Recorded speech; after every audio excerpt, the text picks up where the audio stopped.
It's as heart-wrenching as it gets, autism in children. 6 out of every 1,000 kids get it, and nobody knows exactly why. But my next guest says he's got part of the blame that he thinks needs to fall on government, and it has to do with a drug called thimerosal. Robert F. Kennedy Jr. is a senior attorney for the Natural Resources Defense Council, and he's author of Deadly Immunity in the current issue of Rolling Stone. It's an investigation of the possible connection between thimerosal and autism in young kids. Hey, Bobby, thanks a lot. And, of course, you also have Thanks, Joe. A great new book. Tell us briefly about that.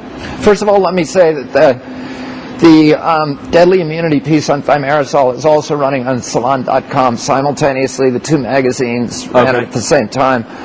My new book is St. Francis of Assisi, A Life of Joy. It's a children's book. I grew up reading books about the saints, but I couldn't find one that would hold my computer-age children's attention, and so I tried to write a book that had the kind of action and, engaging story that would also teach them the values. And it's done very, very well, and I'm very happy with it. Well, we want to get you back to talk about that, but let's talk tonight about thimerosal.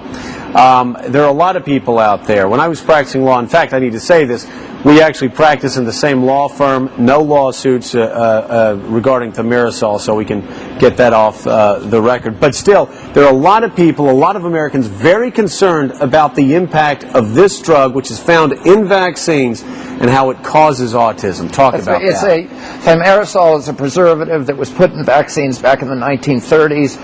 Almost immediately after it was put in, autism cases began to appear. Autism had never been known before. It was unknown to science.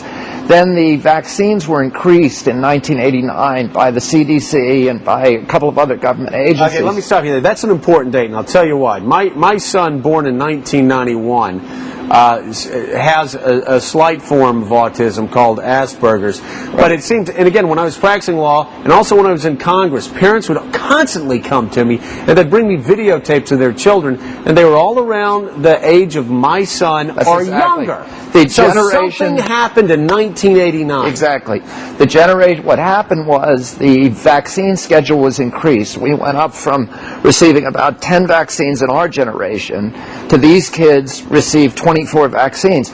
And they all had this thimerosal in them, this mercury, and nobody bothered to do an analysis of what the cumulative impact of all that mercury was doing to kids. As it turns out, we are injecting our children with 400 times the amount of mercury that FDA or EPA considers safe. A child on his first day that he's born is injected with a hepatitis B shot.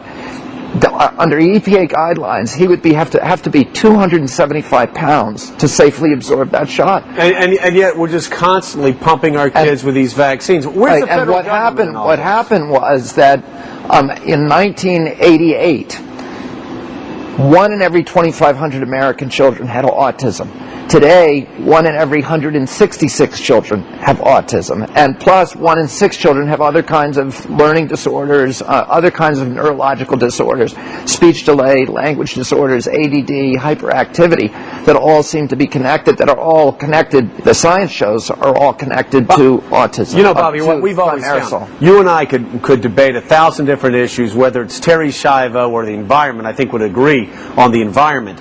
But in this case, you've got the federal government coming in saying, well, there's no good science. And of course, in politics, science always gets diluted.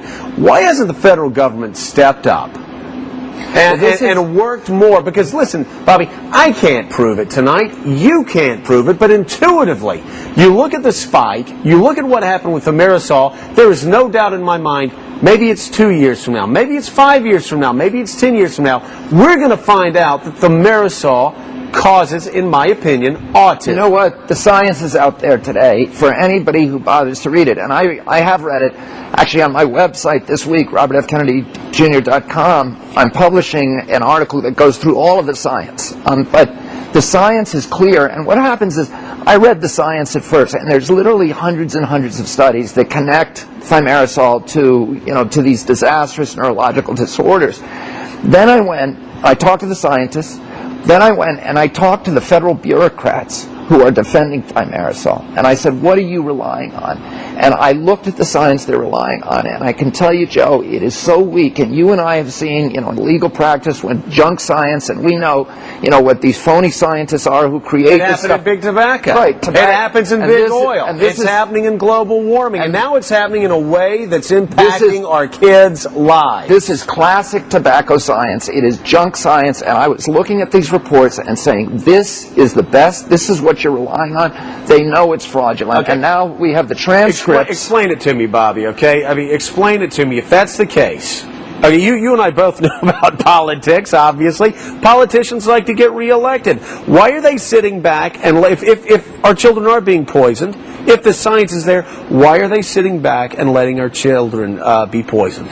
Because the same regulatory bureaucrats that green-lighted thimerosal originally are now trying to cover their tracks. It's a CYA operation. Right, and they're working with the pharmaceutical industry, and we now have the transcripts of this secret meeting that they did in Simpsonwood, Georgia in the year 2000, and it's the most horrifying thing that you can read, Joe. There's scientists there from the government who are reading the reports and saying, this is undeniable, there's no way we can ever deny this, I'm not going to give this to my children, but now let's hide this from the American people.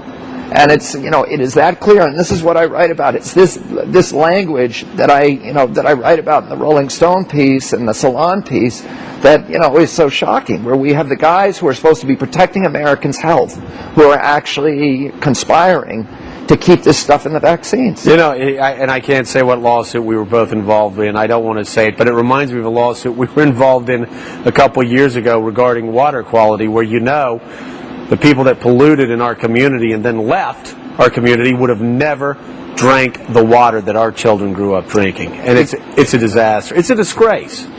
So, hey, Bobby, thanks for being here tonight. I want you to, if you can come back, we need to talk more about this. And also want to talk about, and I'm going to hold up the book now.